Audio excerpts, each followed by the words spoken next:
নমস্কার, আমি রিয়া। আপনাদের সকলকে স্বাগত জানাই আমার চ্যানেল রিয়ালিসিয়াসে।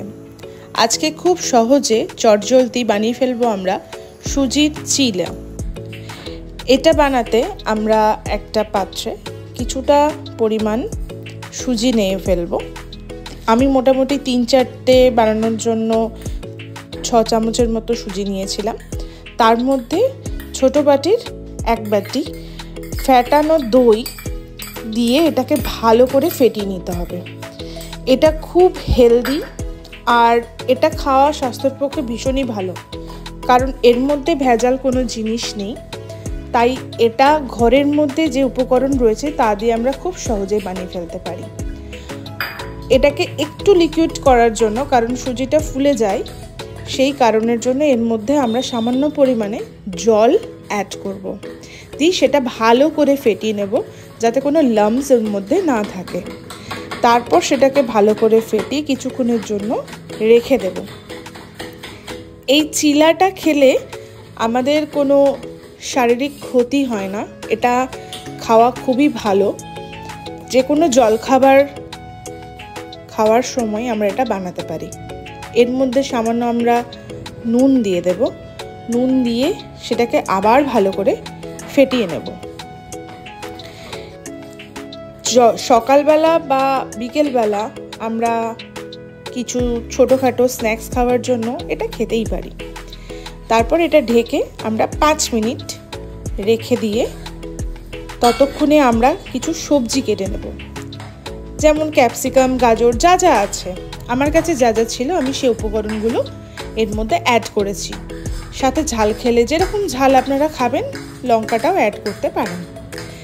বাচ্চারা সবজি খেতে অনেক সময় চায় না, তো এটা খুব সহজ উপায়ে বাচ্চাদেরকে কিন্তু সবজি খাওয়ানো যেতে পারে। আর এর সাথে টেস্ট বাড়ানোর জন্য একটু আদা ঘষা কুচিও দেওয়া যেতে পারে, বাট আমি প্রেফার করব আদা ঘষাটা, যাতে হালকা একটু মুখেও লাগবে আর টেস্টটাও এনহ্যান্স করবে। তারপর আবার সবগুলোকে এমনভাবে মিলিয়ে দিতে হবে যাতে পুরোটাই একে অপরের সাথে ভালোভাবে মিশে যায়।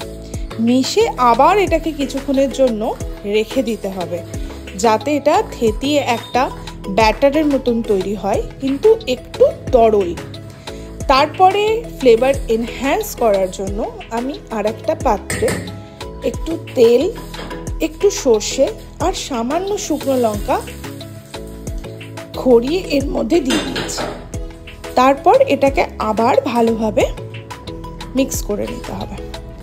মিক্স হয়ে গেলেই হয়ে গেল ব্যাটার তৈরি আমাদের। এরপর তাওয়াটা চাপিয়ে একটু গরমটা দেখে নেব। গরম লাগলে তার মানে তৈরি। আমি এটা তেল দিয়ে করেছিলাম, আপনারা চাইলে এটা ভাপেও করতে পারেন। আমি এটা তেল দিয়ে প্রেফার করি, কারণ আমার ওটা তেল দিয়ে খেতে ভালো লাগে। তেলটা ভালো করে চারিদিকে স্প্রেড করে নিলাম। গরম হয়ে গেলে তারপর আমি কিছুক্ষণ অপেক্ষা করব, ভালোভাবে দেখে নেব। এখানে তেল ছাড়া আপনারা ঘি বা বাটারও কিন্তু ইউজ করতে পারেন। এরপর আমি ব্যাটারটা নিয়ে ভালোভাবে ছড়িয়ে দিলাম, যাতে এটা একটা পাতলা আবার খুব পুরো যেন না হয়, ভালোভাবে এটা ছড়িয়ে দিতে হবে। আর অপেক্ষা করতে হবে যে কাঁচা যেন থেকে না যায়। কাঁচা থাকলে এটা উল্টাতে গেলেই কিন্তু ফেটে যাবে বা ভেঙে যাবে। সেই কারণের জন্য খুব ধিমি আঁচে এটাকে আমরা হতে দেব। যদি ভাপে করি তাহলে কিন্তু সেটা আমরা ঢেকে করব। এই যে ভালো করে বোঝা যাচ্ছে যেটা হয়ে গেছে। ওপর পোর্শনটা দেখুন একদম শুকনো শুকনো হয়ে গেছে, তার মানেই এটা কিন্তু নিচ দিকটা হয়ে গেছে। আর নিচের রঙটাও হালকা করে বোঝা যাচ্ছে ব্রাউন হয়ে গেছে। এই যে উল্টে দিলাম, উল্টে আবার উল্টো পাটটা আমি কিন্তু ওটা হতে দেব। উল্টো পাটটাও যেন ভালোভাবে হয়ে যায়। হয়ে গেলে তৈরি আমাদের সুজির চিলা। Thanks for watching.